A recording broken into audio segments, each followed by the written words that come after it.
Imagínate que mañana tienes que dar una charla para 30 personas. ¿Cómo te sientes? ¿Por dónde vas a empezar a prepararla? ¿Te preocupa que se te puedan olvidar cosas importantes?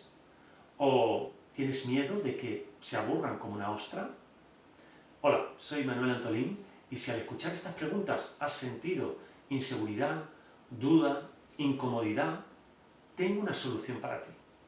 Quiero invitarte a mi próximo curso Resuelve tus presentaciones con maestría. Una formación que te va a ayudar a saber cómo organizar tus ideas para contar lo que quieres contar y tu audiencia necesita. Te va a servir para un montón de cosas, tanto a nivel personal como a nivel profesional. Por ejemplo, para dar una ponencia que genere un cambio en tu audiencia, para dar una clase que impacte a tu alumnado, para convencer con tu proyecto empresarial o idea de negocio a futuros clientes o inversores, o para tener seguridad y confianza a la hora de moderar una reunión, y para muchas más cosas.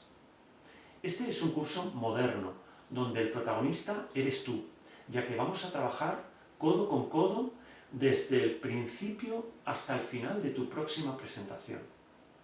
Es un curso muy práctico, donde va a haber grabaciones en vídeo de distintas partes del discurso, que nos va a permitir saber cuáles son tus puntos fuertes y tus aspectos a mejorar.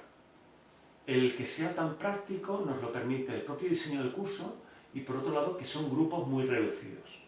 Así que no esperes más y apúntate ya a nuestro próximo curso Resuelve tus presentaciones con maestría.